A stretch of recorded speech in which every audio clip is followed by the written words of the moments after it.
I'm sorry, John 5:39. We give praise, esteem, and honor to the Most High Yah by way of Yahushua HaMashiach this day.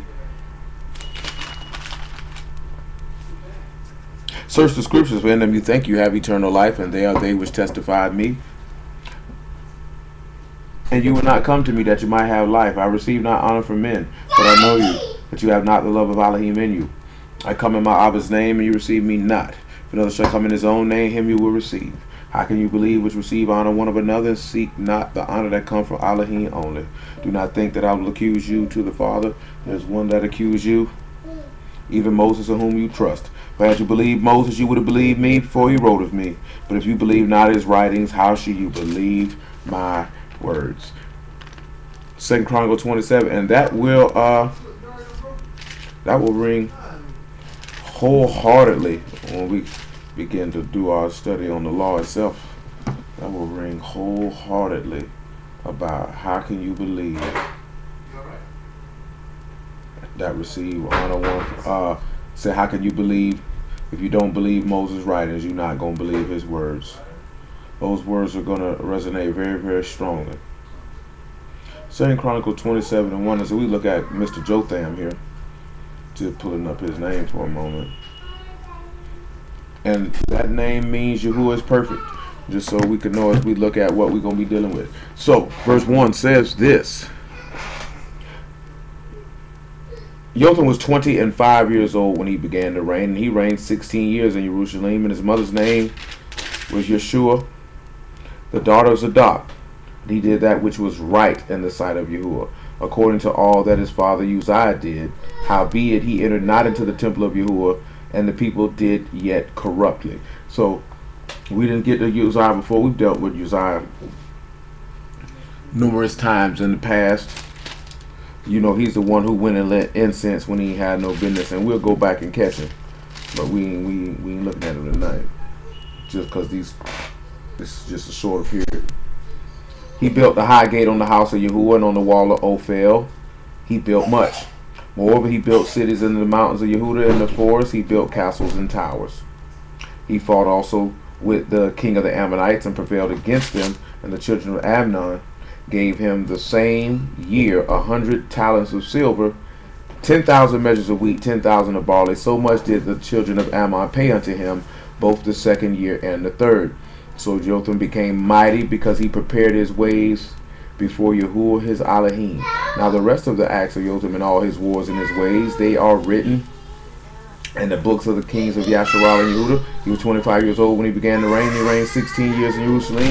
And Jotham slept with his fathers, and they buried him in the city of David. And Ahaz his son reigned in his stead. Now when we look at verse 6, it says how he became powerful because he prepared his ways before Elohim. I think that's one of the biggest things I always sit back and look at. Let's go to 1 Corinthians chapter 4, probably about verse 14, I want to say. We'll try to be brief.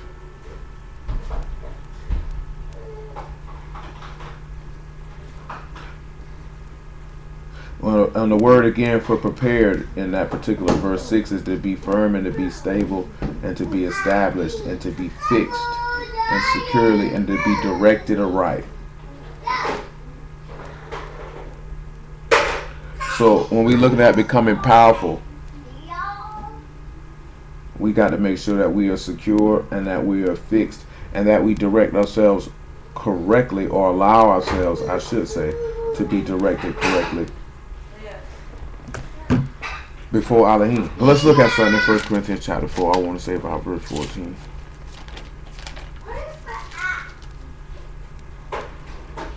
1 Corinthians 4 and 14.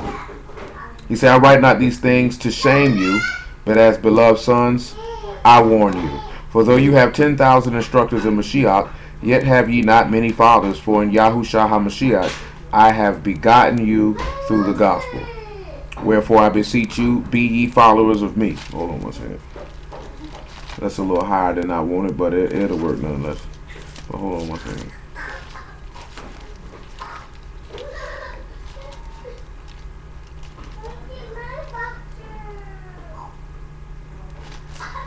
I'm just trying to something that hit my head, so I'm trying to see where it's at before I go any further. Make sure it's prevalent and relevant for what we're looking at. Yeah, might as well. Let me go ahead and light this here, because I know a lot of people look at that verse 15 that we just looked at a lot. So when you see that Paul here is stating that you have 10,000, though you have 10,000 instructors, but not many fathers, that he begot you through the gospel, we need to turn around and look at something. Let's go to Galatians 4.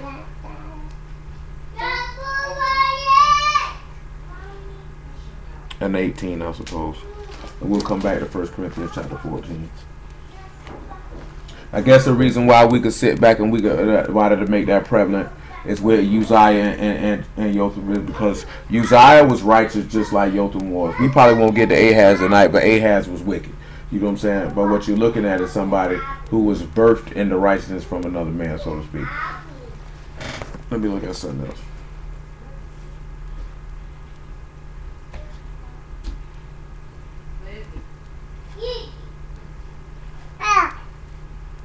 Because his father's name, Uzziah's name, means my strength is Yahuwah, and then therefore Yahuwah is perfect.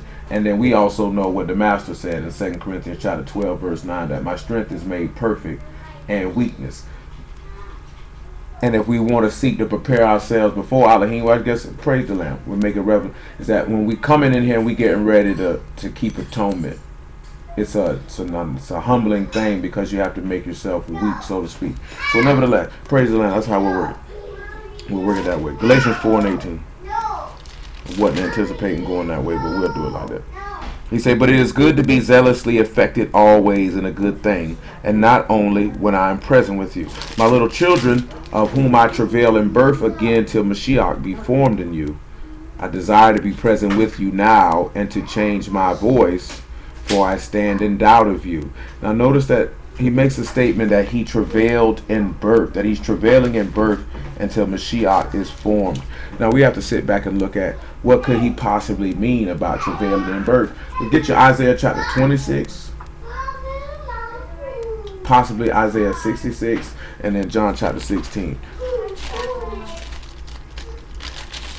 So let's look at this other pistol letter real quick.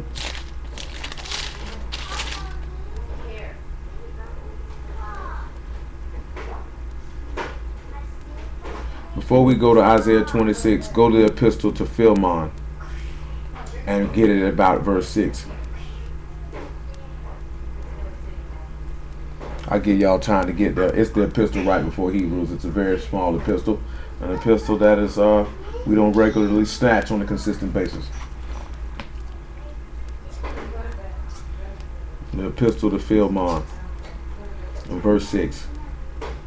Listen what he says, that the communication of thy faith may be effectual by the knowledge of every good thing which is in you, in Yahushua HaMashiach. For we have great joy and consolation in thy love, because the bowels of the Kadeshim are refreshed by thee, brother.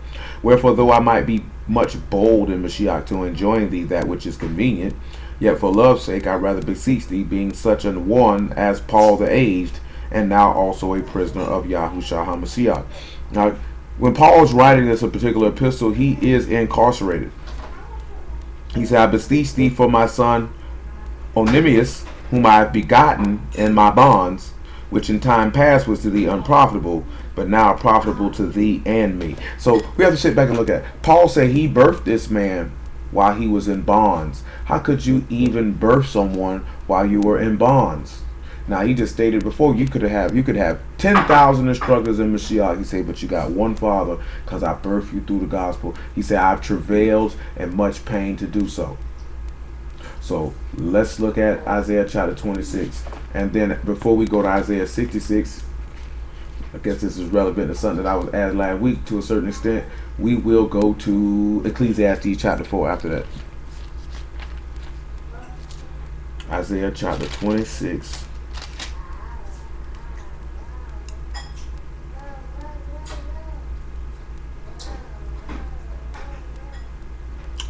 And about verse 13, I suppose. 26 and 13, I suppose.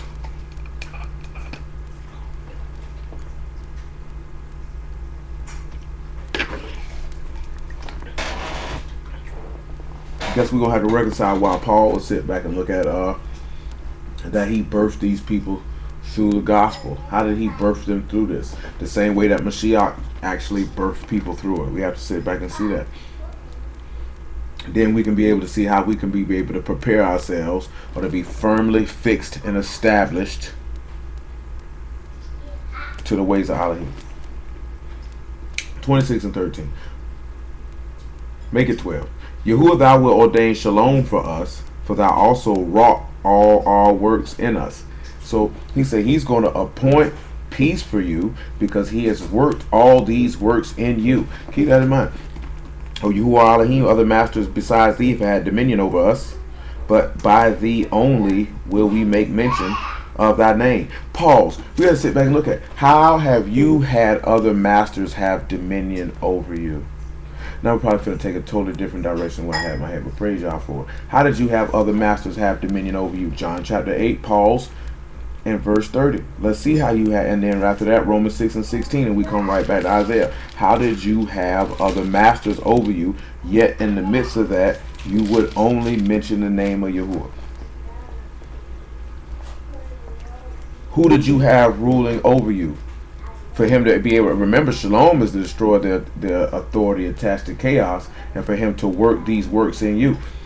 How did he work these works in you to perfect you, to birth you through the gospel, so to speak, of which Paul would make the statements that he was making? And as he spake these words, many believed on him. Then said Yahushua to those Yahudim which believed on him, if you continue in my word, then you are my disciples indeed, and you shall know the truth, and the truth shall make you free. And they answered him, we be Abraham's seed, we've never been in bondage to, any man. How say thou, ye shall be made free? Yahushua answered them, truly, truly, I say unto you, whosoever commits sin is the servant of sin. And the servant abide not in the house forever, but the Son abide forever. If the Son therefore shall make you free, you shall be free indeed. Now granted, you sit back and you look at it, who was the many masters that had dominion over you? Whether it was the Gentiles, but more specifically, it was sin that had dominion or rule over you. Why did you allow it to have rule over you? You allowed it to have rule over you because, as James wrote in his epistle, every man goes after is tempted by his own lust. I had a short, it was very, very brief. A young lady told which is a very simple topic that y'all are very well aware of. Told a young lady, okay, it's sin to shave your beard. And she, used the regular Leviticus verse that people use to say, see, you can't shave your beard. So I'm like, that's not accurate. Now, that's not the issue. The issue of why I mentioned it to her, because I knew what her response was going to be. You know what I'm saying? Boom, boom, boom. But I tell her, I'm like, hey, Yah told Ezekiel to shave his beard. Her response was, oh, the Most High tells people to do things in different situations, which is a cop-out, honestly. You don't actually know what you're referring to.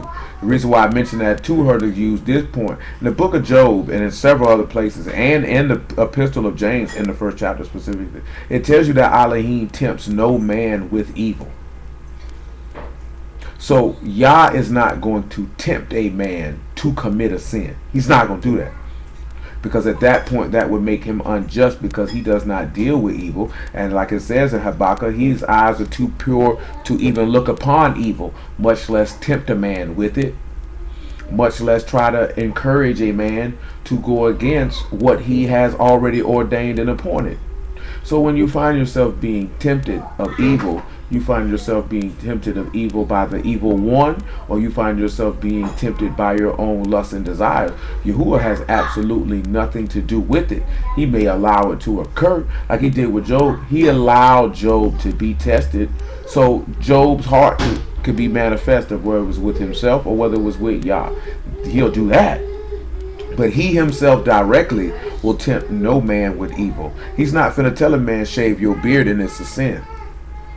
He's not going to tell a man to do that. And that's what you have to always remember, that Yah is just, and sin, because at that point, if he does that, then sin and evil has dominion over Yah, because that's what he allows to rule. Yah does not allow evil, sin, or any manner of wickedness to rule in the midst of his kingdom, because that is not the makeup of his character, that's not the makeup of his spirit, and that's totally asinine for an individual to think that. And why would you even want to serve a God who would directly tell you to do something against what he stands for? Because then if you disobey it, then he would be just to kill you. But then if you obeyed him, he would be just to kill you because you disobeyed what he's already laid out to be a transgression.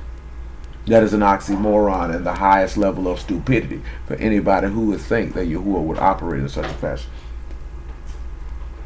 Romans chapter 6 and verse 16.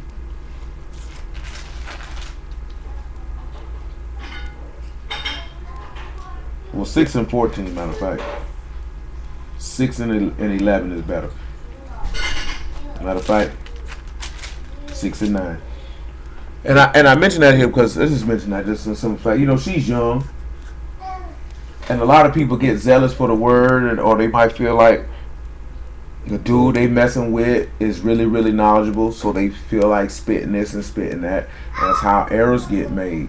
Do you know what I'm saying? And then I ain't even really focusing on the error because they like to go in on camp doctrine, and you can't shave your beard. It's one of the biggest camp doctrine ethics that there is. You know what I'm saying? Nobody's going to hell for rebelling against an ordinance, for shaving your beard, because the ordinance doesn't exist. Do you know what I'm saying? That verse passage is not even talking about no beard. That's talking about cutting yourself for the dead. He ain't talking about that.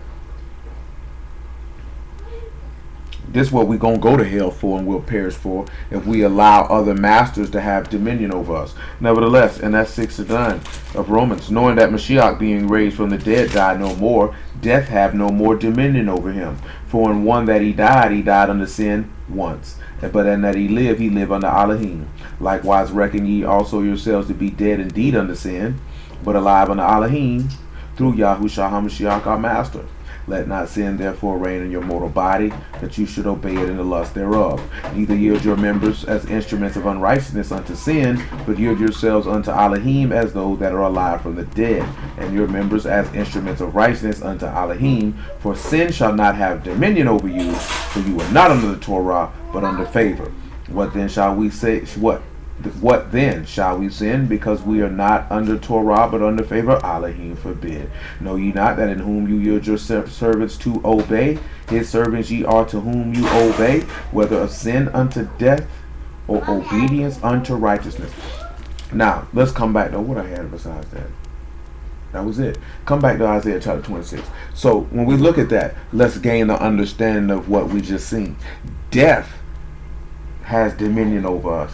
What allows death to have dominion over us? Sin has dominion over us. So while we were in sin, and while death had dominion over us, another master or another ruler ruled over us. We said, but we will only mention the name of Yahuwah. Let's see why. Ephesians chapter 2 and verse 1, I suppose.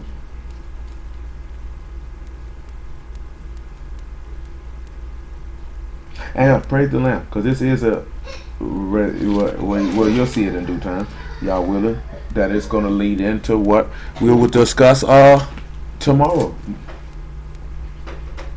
And you have he quickened, who were dead in trespasses and sins, wherein in time past you walked according to the course of this world, according to the prince of the power of the air, the spirit that now work in the children of disobedience, among whom also we all had our behavior in time past in the lust of our flesh, fulfilling the desires of the flesh and of the mind, and were by nature the children of wrath, even as others. But Elohim, who is rich in mercy and in his great love wherewith he loved us, even when we were dead in sins, have quickened us together with Mashiach. By favor ye are saved, and has raised up together and made us sit together in heavenly places in Yahushua HaMashiach. So while you were in these sins, you were dead, which means death had dominion and rule over you. Because he said, if you are died unto sin as Mashiach died unto sin, and keep that in mind when we dealing with being birthed through the gospel, because if y'all willing, all this going to tie together.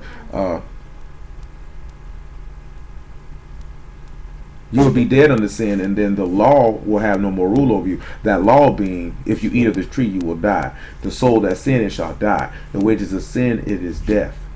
And all this is taking us back to Jotham, who prepared himself to seek Elohim, to do what Elohim wanted him to do. And even though he did justly, the people did corruptly around him. And it's going to take us to what it said with Titus. What Titus told us, that he teaching us to deny ungodly lusts and to live soberly and righteously in this present world. Clearly, this is what Jotham learned from his father Uzziah. In the midst of all of that, what was going on in Yehuda, that you had two kings back to back that were righteous, but then, you know, produced Ahaz, who was wicked. The point of what we looking at is even in the midst of massive disobedience, you have to remain obedient, but you can't have selective obedience. I will obey that, or I will obey this, or I don't think that's a big deal, or, you know what I'm saying? You can't operate with y'all like that. If you're going to die to sin, then you're dead to sin. You're dead to whatever is contrary to righteousness in Kadesh, according to this man's word. Like we talked about when we talked about sound doctrine, healthy teaching. It's healthy teaching. The word is what brings health and marrow to the bones, as it's stated. So whatever you, and case in point, teaching is a twofold thing.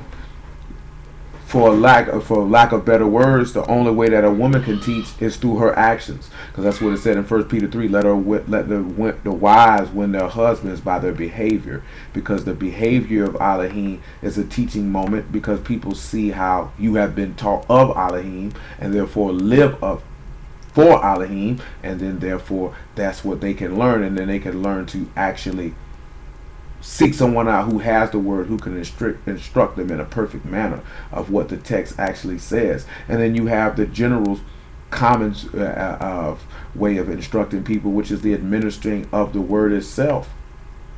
But whatever teaching it is, if it's not healthy to teach a child, if it's not just and upright to teach a child, then why are you doing it? Because the book says, clear as day, Yahusha said clearly, my Father teacheth me everything he does and shows me everything he does. So if you can't openly teach it to your children and show it to your children, and let's not be anal, I'm talking about I ain't going to teach them and show them sex and things of that nature. Let's not be a douchebag. Let's be adults. You know you ain't got no business doing it.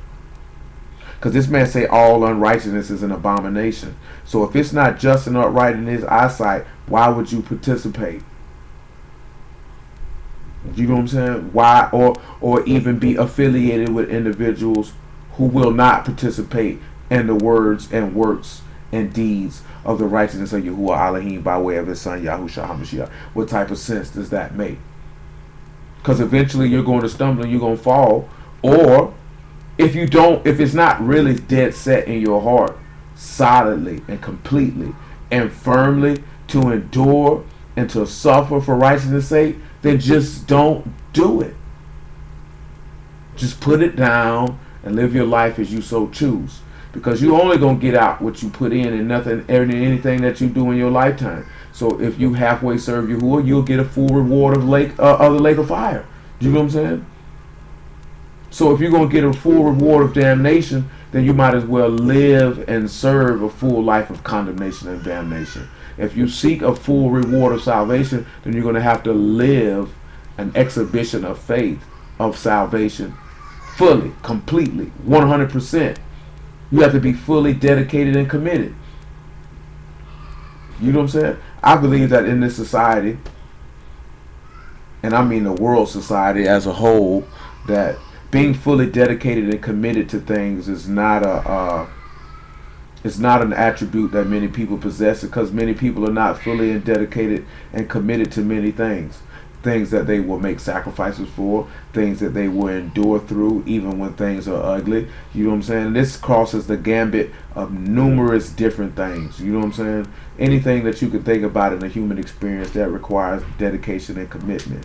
You know what I'm saying? The minute when things get a little bit too difficult, we tend to flee and try to seek comfort in the things that we think will make us feel better. Then after the fact, that when we see that that placebo didn't work and we don't feel any better because we tried to appease ourselves with some manner of false sense of security, which was really just a cover up for a large hole of emptiness that resides in us for whatever you may be empty for. You feel bad and you want to try to recommit yourself back to whatever it is that you fled from. You know what I'm saying? And instead of sitting back looking at assessing yourself, what do I need to reflect inwardly?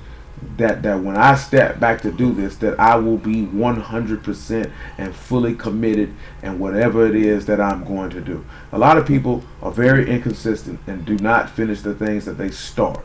This is why the master said you got to sit down and count the price, whether you got sufficient to pay. Because if you go to build and you're not able to finish the building, people are going to laugh at you and say, this man began to build and he wasn't able to finish.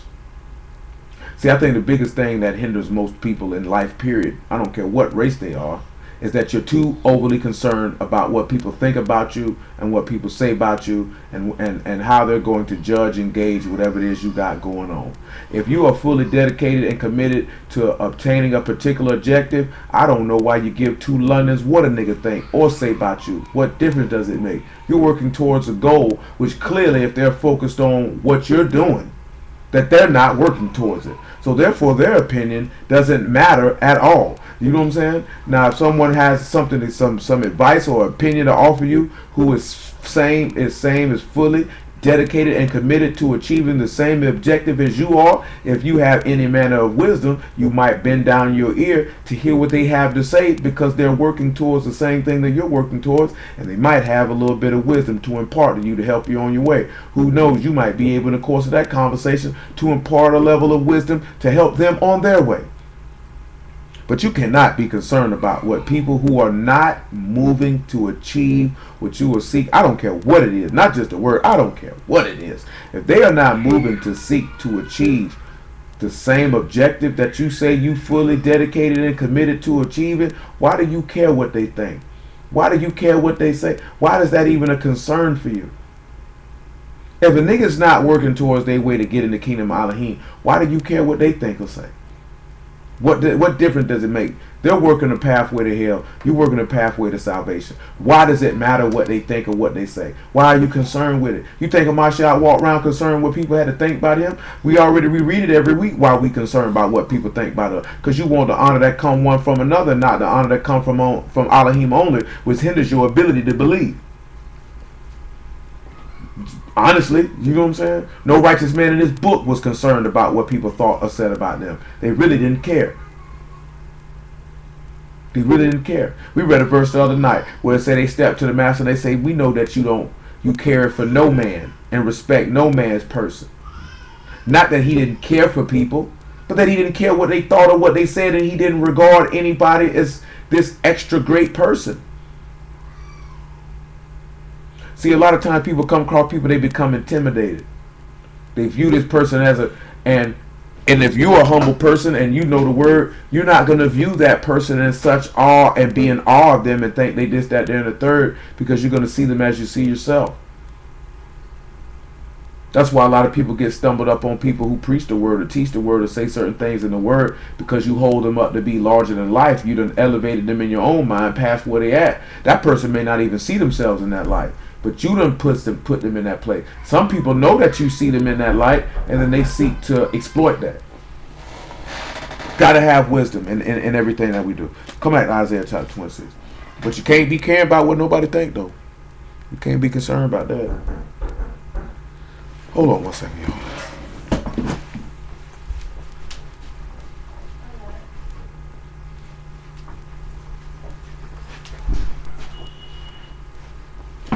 Yeah, you can't be concerned about that. Huh? You can't be concerned about that. That stuff don't mean nothing. Isaiah 26, though. Look at verse 14. He said, they are dead. They are dead and shall not live. They are deceased, they shall not rise. Therefore has that... I'm sorry, I asked for Ecclesiastes chapter 4. Come on. 4 and 10.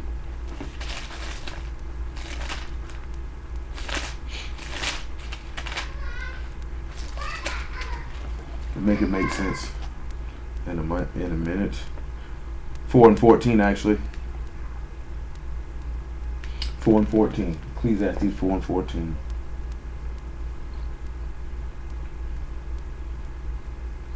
It says, for out of prison he come to reign, where also he that is born in his kingdom become poor.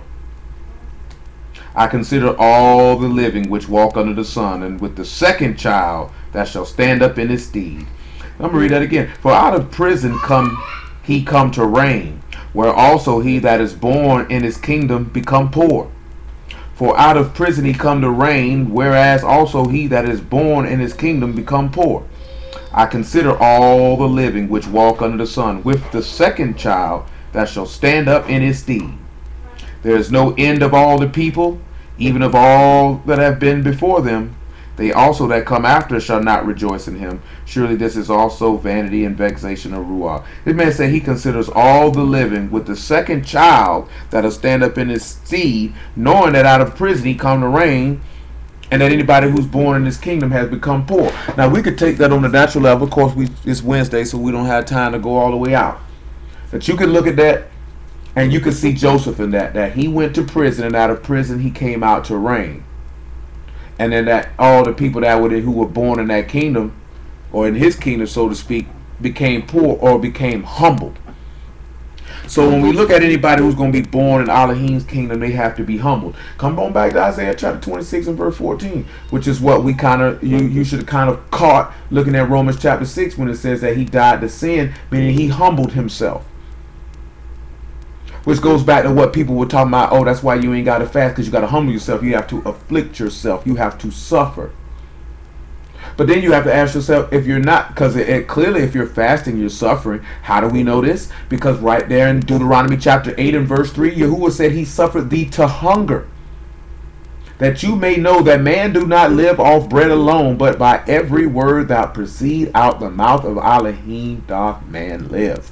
We will also see that, and keep this in mind, because we will visit it with Yahusha and with Moses.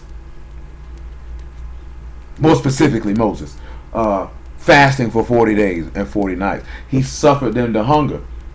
So, the purpose of you fasting on atonement is to show you that you don't live off the things that you put in your mouth, but you live off the things that you eat with your mouth, so to speak. Because he told you to eat his flesh and drink his blood, or to eat the roll like he told him in Ezekiel, or out of the eater came forth meat. Or the word. That is the word that gives you life sustaining. Job told you, I esteemed your word more necessary, that I desired your word more than my necessary food. And see that's, and I go back to what I just referenced. We do not deem this man to be that necessary for the sustaining of life. See, you want to keep on, you want to be able to slide this in and slide this here because you enjoy this natural life. You don't really want the regeneration of the world to come. Therefore, we don't abstain, and we make excuses.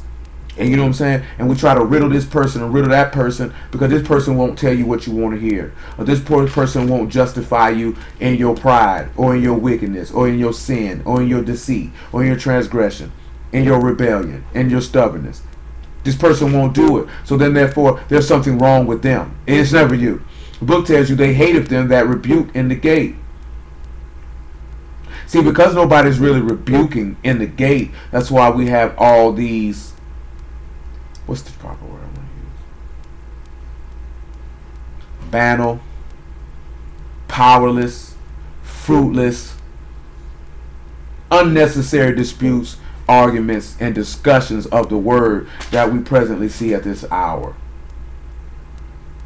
That's why. And the reason why, because people are not prepared. People are coming to the word for various different reasons.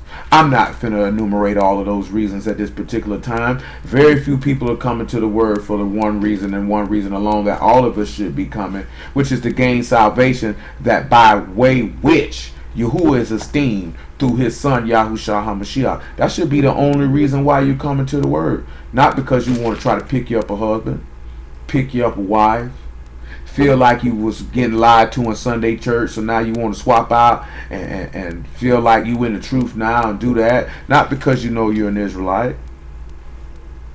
But because you have determined, as we read in Ephesians chapter 2, that you were dead in trespasses and sins, therefore another Lord, another master had dominion and rule over you, which would be the devil. Because he that commits sin is of the devil. And whoever you yield your member servants to whom you obey is to whom you obey. So therefore sin and death, and who had rule over death but the devil, this was your master. But yet you were still, regardless if you was talking about Jehovah and Jesus and all that, let's not nitpick on it, just be real. You were seeking you, who some of you were, at least you say you were. That's who you were trying to call on and to reach out to, that you could be delivered from the filthy and disgusting and vile state that you had presently found yourself in at that particular point in time. You know what I'm saying? And then you get a chance to where this man says, you know what, I'm going to wash you, get you clean. I'll supper you. You know what I'm saying? I will swaddle you. No man had pity on you. Nobody thought about you. And then you turn around and betray him. When your hair got long and your breasts got full and your clothes was nice, people started telling you how fine you were, how pretty you are, and then you went over there with them. And that's what we do. So if we're going to be in this man's kingdom, then we have to be humbled. And he said a second child will reign in his stead.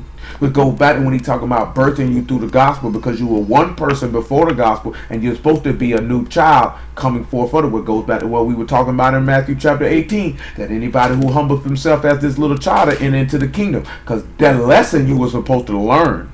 Not just, oh, Matthew 18 is Numbers 14. That is not the lesson you were supposed to learn. The lesson what you were supposed to learn is those young kids humbled themselves under the mighty hand of Yah, and he exalted them to enter into a kingdom, because through their humility, it was through the faith and belief that they possessed in this man. They believed in him and they trusted in him. So therefore it was easy for them to humble themselves to serve him, to be their servant, to be his servant, to be submissive unto him, knowing that this man would direct them in a proper fashion and never hurt them in any shape, form, or fashion, but lead them to life that leads to everlasting. That's what you're supposed to call from that. That's what you're supposed to be catching from being born again. That's what you're supposed to be catching every time we talk about the sufferings, afflictions, and crucifixion of Yahushua HaMashiach. That's what's supposed to be in the back of your mind. See, sometimes I could point this out, and sometimes you should be able to, you done heard it enough that you should be able to see it and know it, without me having to pinpoint that every single solitary time that that's the point. And I've told y'all this numerous times that we don't go through this stuff just to point this out and point this. It's always an underlying message and theme to it. Usually, as my nigga told me, usually 4 or 5 layers to it. Of which they told me, like, hey, strip 2 or 3 layers away every now and then. Because it's usually 4 or 5 layers to it. Not of a dark saying, but of a principle that will lead to salvation. If you zero in on it. I gave a case example. Us sitting back looking at the removing of the flaming sword correlating with Yahushua's resurrection was not to look at, oh man, it lines up with what happened in the garden. It was to show how Yah had mercy to reverse how he had to keep you away from eternal life. Now because the curse has been reversed, now you have right to achieve something that without that happening you couldn't achieve. And all you have to do is die to yourself. All you got to do is do what Adam did, die to live. If you do that, you can live and you can partake in what I had to keep from you from the jump street, of which I wanted to give you that inheritance to in the first place. But you saw yourself unfit for your own inheritance. The book tells you, the master told you in Luke chapter 12, it's the Father's good pleasure to give you the kingdom. And also in another place, the master said, if you haven't been faithful in another man, who will trust you with what's yours? Adam couldn't even be found faithful with what was his, so Yah had to take it from him.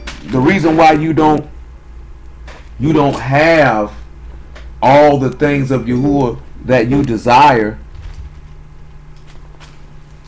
is because you're not showing yourself worthy for this man to give it to you.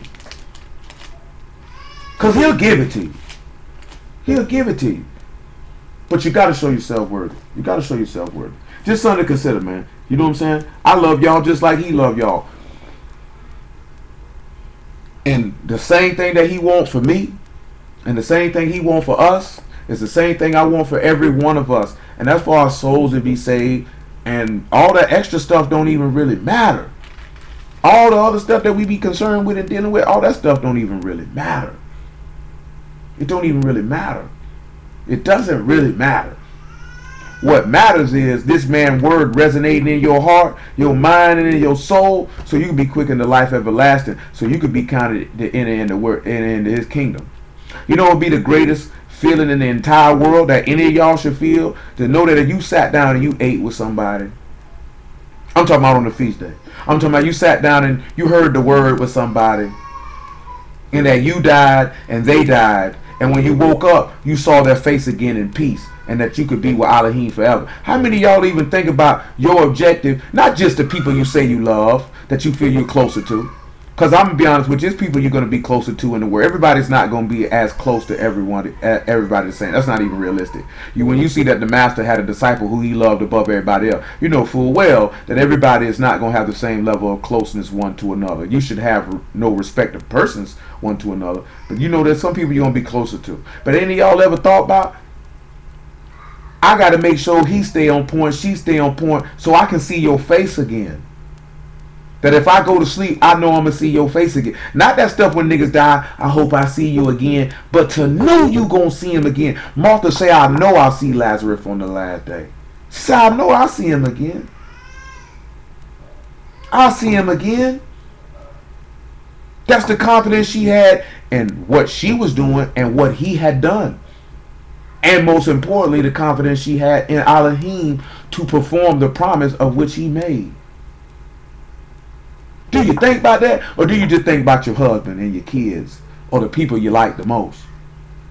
Or do you sit back and think about all the people who you done sat down and learned the word with, heard the word with, served Elohim with, that you going to push, prod, and make sure they stand firm, that I can make sure I see your face again in peace? Just something to consider. Let me crank it up a notch. I'm going like it's Friday. I don't have to stand up nano time. Verse 14. Keep your hand on Ecclesiastes photo. They are dead, they shall not live. They are deceased, they shall not rise. Therefore hast thou visited and destroyed them, and made all their memory to perish. Because there's going to be a weeping and gnashing of teeth. See, because he told you in Isaiah 65, he going to kill all the wicked. Their name ain't going to be mentioned. He going to call all the sinners' memory to perish and to cease, because their name will be blotted out from under Shamahim. It was as if they never existed, because their names are not found in the book of life. All you got to do, go to Revelation chapter 20, verse 15 on your own time. They're dead. They're not going to live. They're not going to rise. He's visited and destroyed them to make their memory perish. Nevertheless, thou hast increased the nation, O Yahuwah. Thou hast increased the nation. Thou art esteemed. Thou hast removed it far into all the ends of the earth. Yahuwah, in trouble have they visited thee. They poured out their prayer when thy chastening was upon them. Like as a woman with child, thou hast drawn near to the time of her delivery, is in pain, and cry out in her pangs. So have we been in thy sight, O Yahuwah. We've been with child. We've been in pain. We have it as where we brought forth wind. We have not wrought any deliverance in the earth, neither have the inhabitants of the world fallen. He said we've been in pain, and we're travailing with birth. That's what Paul said. We in pain. Why was Paul in pain? Paul being persecuted. He being afflicted. See, I didn't read that verse upwards in 1 Corinthians chapter 4, and we'll go back to it. But let's get Jeremiah chapter 16, because it is 8:42.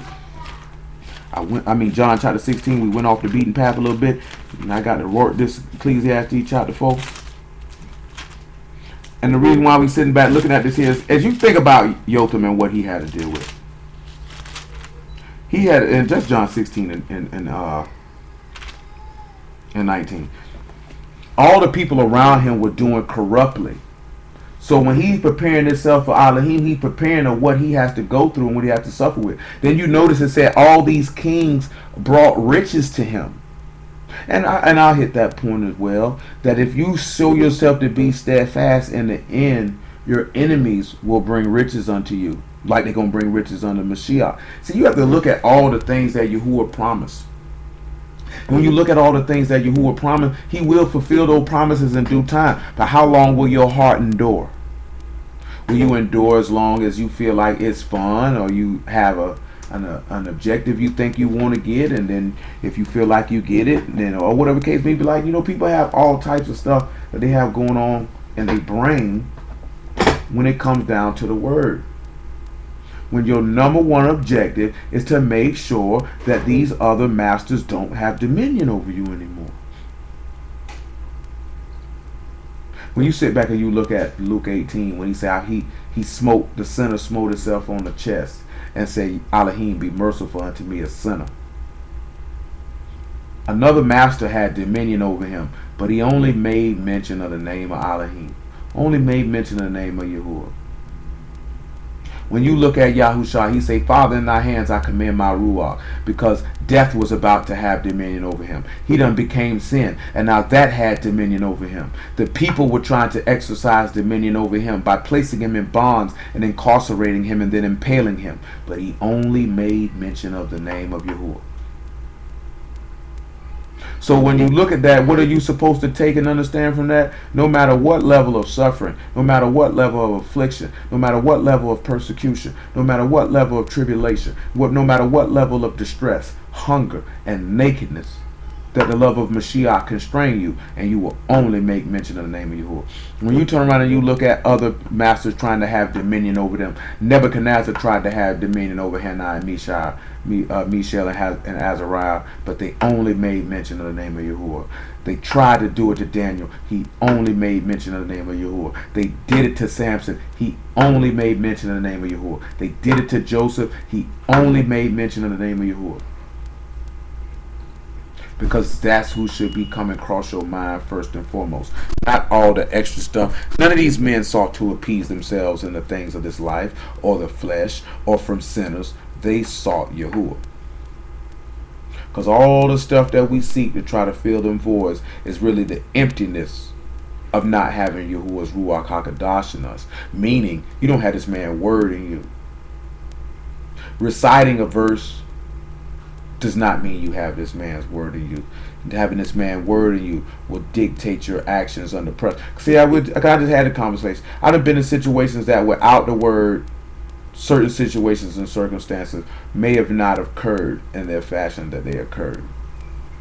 You know what I'm saying? It could have went a totally different direction, and they would have been understood if I would have reacted in that fashion in a different set of situations, circumstances, and environment. And it would have been even rougher because by nature I'm not even that type of person, but the works were that enraging. You know what I'm saying? See, your flesh can cause you to do, act, and react in even ways that are outside your normal course of conduct, because the flesh rages consistently and constantly. The only way that you can subdue it is through the word. But when we don't apply the word and lay it to heart and exercise it on a regular basis, then those thoughts, those desires, and those machinations cannot be assuaged, and therefore you lend yourself over to them, to your own destruction. 16 and 19. Now Yahushua knew that they were desirous to ask him, and said unto them, Do ye inquire among yourselves of that I said, a little while and you shall not see me, and again a little while and you shall see me? Truly, truly, I say unto you, that you shall weep and lament, but the world shall rejoice. And you shall be sorrowful, but your sorrow shall be turned into joy. A woman, when she is to travail, hath sorrow, because her hour is come. But as soon as she is delivered of the child, she remember no more the anguish for the joy that a man is born into the world. And ye now therefore have sorrow, but I will see you again, and your heart shall rejoice, and your joy no man take from you. Now, when he says that he that's born in this kingdom is made poor, and then a second child will reign in his stead, what we have to sit back and look at is this. He says when a woman is in travail, she's in pain. Well, when Elohim or Mashiach are being formed of you, you are in pain. You're in pain because why? You have to humble yourself. See, that's the pain. That's the afflict. Guess what? When you fasting, you ain't ate nothing. You ain't drank nothing. Your stomach begins to pain. Starts to get hungry. Sometimes you go to getting sad because you're hungry. And you want that pain to pass. But when that fast is broken, the joy is brought forth.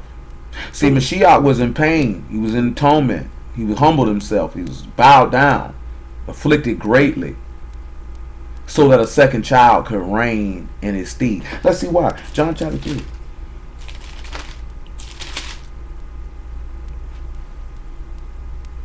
3 and 3.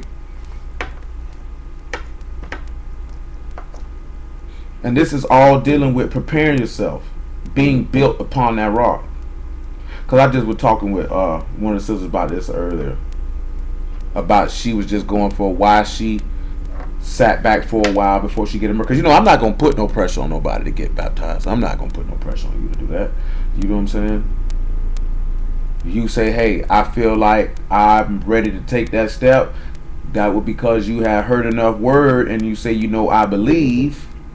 And I believe that this is, I am prepared to suffer. Basically is what you're saying. I'm prepared to suffer for the kingdom. You know what I'm saying? I'm prepared to do this for Elohim, as Yahushua prepared himself for. What caused you to prepare yourself from that? From the hearing of the word, and you saying, I'm going to build my house upon this rock, upon this chief cornerstone, which the builders have rejected. But to those who believe, he's elect and precious, of which those who put their trust in him shall not be ashamed. So you won't be ashamed if you put your trust in that cornerstone and build thereupon upon it. But if you choose to build upon another foundation, you surely will be ashamed. And that foundation that most of us try to build upon is our own righteousness and not the righteousness of Elohim. Therefore, we delude ourselves into believing that we'll be saved. I seen a brother say this here, and he ain't mean no harm, but I just didn't feel like going back and forth with him because he wasn't correct on that. He said nobody is exempt from a strong delusion. That is not what the book says. The book says a strong delusion is specifically for those that when he calls, they don't answer, and when he speaks, they don't hear, and that they have a pleasure in unrighteousness, and that when they heard his word, they would not return unto him, so he could pour his ruach upon him. So a strong delusion is not open to everyone. It is only open to the disbelieving and disobedient and faithless individuals who choose to live how they want to live.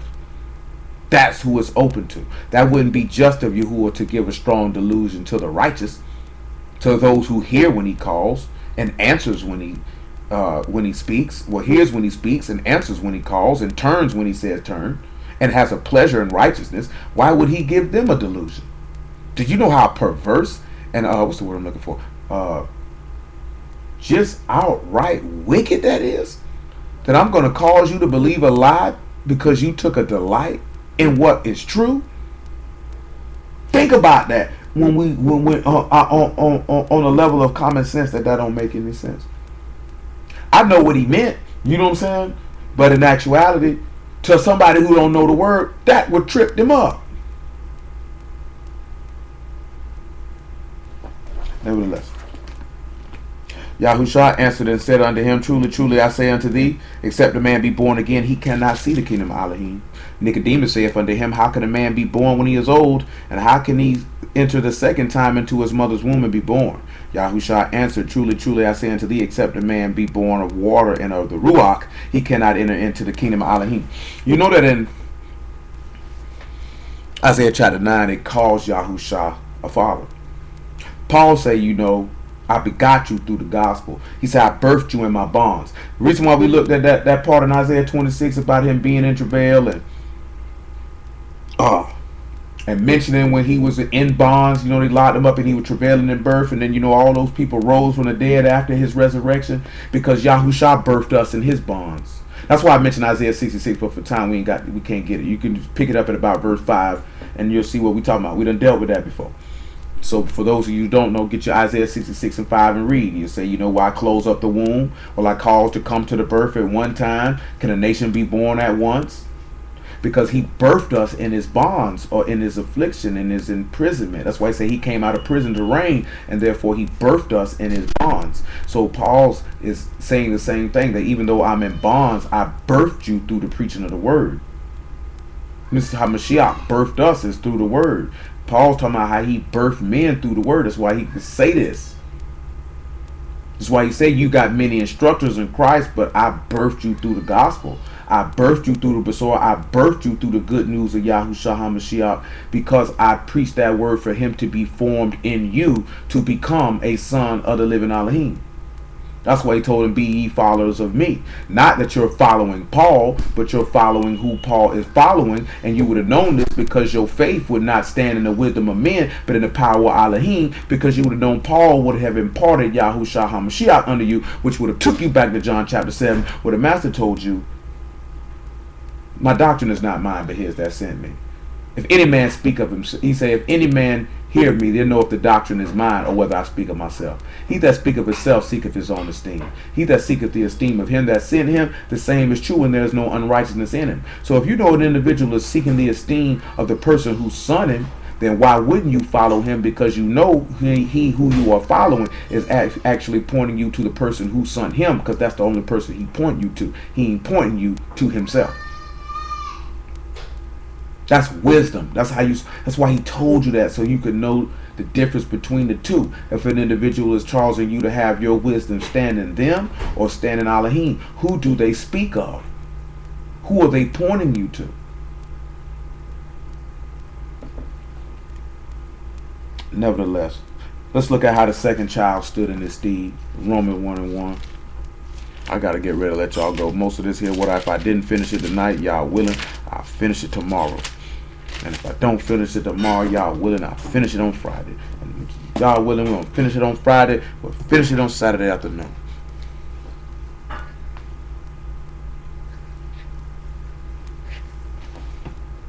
Paul, a servant of Yahushua HaMashiach, called to be an apostle, separated unto the gospel of Elohim, which he had promised afore by his prophets in the Kadesh scriptures, concerning his son Yahushua HaMashiach, which was made of the seed of David according to the flesh, and declared to be the son of Elohim with power, according to the Ruach HaKadosh, and by the resurrection of the dead.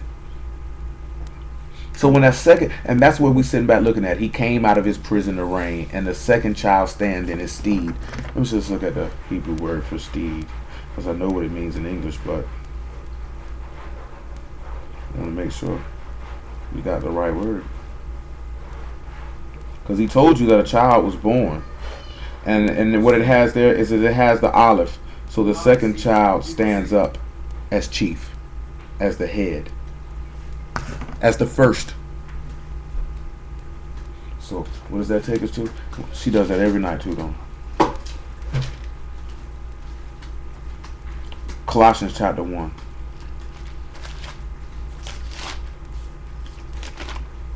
So when that second child comes, that second child reigns first.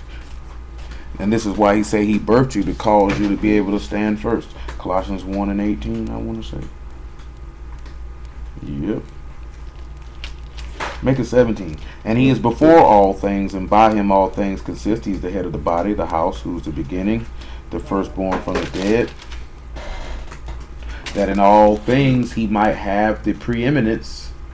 For it pleased the Father that in him should all fullness dwell, and having made shalom through the blood of his stake, by him to reconcile all things unto himself. By him, I say, whether the things they be things in earth or the things in Shamahim. So we see how that second child is reigning in his steed, or reigning in the olive, or reigning first. He's the chief. He's the chief. How did he become the chief? Because he travailed in pain to birth you. He came out of that prison to reign, and he was able to enter into that kingdom because he became humble. And if you're going to be born again, you have to be able to do it. And this is what Paul means when he's talking about he's birthing people through the gospel. He's birthing, or being their father in the gospel. Hello? What's going on? What's going on? This is what he means when he talking about birthing people through the gospel. That he's their father in the gospel. That he birthed them in travail in his bonds. Birthing them through the word. Because in actuality, what he's meaning is this. The person who showed you and taught you Yahushua HaMashiach would be basically the person who birthed you in the gospel. That's basically what he's saying. That's because that's how Yahushua is our father. He birthed us in the gospel. Therefore, we could look at him and say that he is our father. Are you supposed to call a man a father upon the earth? Absolutely not. I know a lot of people say that's my spiritual father and this, that, there, and the third. Thankfully, on my end, though I'm older than most of y'all, I ain't that far. I ain't that much older than y'all. That would make me highly uncomfortable if an individual even refer to me in that fashion, because it'll make a nigga feel old. And then besides that, it's just an uncomfortable terminology, in my opinion. For me, I can't speak for other people. Some people might not have no problem with somebody saying that's their spiritual father. That makes me feel weird. You know what I'm saying? But that's just me, period, though. But I want you to understand what he meant when he said, oh, you got 10,000 instructors in Mashiach, but he birthed you. He said, all these people could teach you about him, but I'm the one who birthed you in it. So he was telling you to follow that example. Basically, the master said there'll be many false prophets that come saying, I'm Mashiach and I'm Mashiach. That was his point. Because he also said that in Acts, there'll be many grievous wolves that come in trying, oh my God, it's 9 o'clock, trying to scatter the flock. 1 Corinthians chapter 4. Let me write this up. It's 9 o'clock. I done went over my time. Verse 17 though. He said, for this cause I send unto you Timotheus, who is my beloved son, faithful in the master, who shall bring you into remembrance of my ways, which be in Mashiach, as I teach everywhere in every synagogue.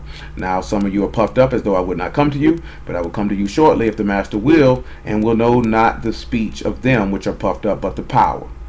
For the kingdom of Elohim is not in word, but in power. And that's where the strength and that's where the power comes from. But y'all we'll pick this up in, because I have more time on atonement. I have a lot more time. I have not decided if we'll do a daytime portion. Very well may do so.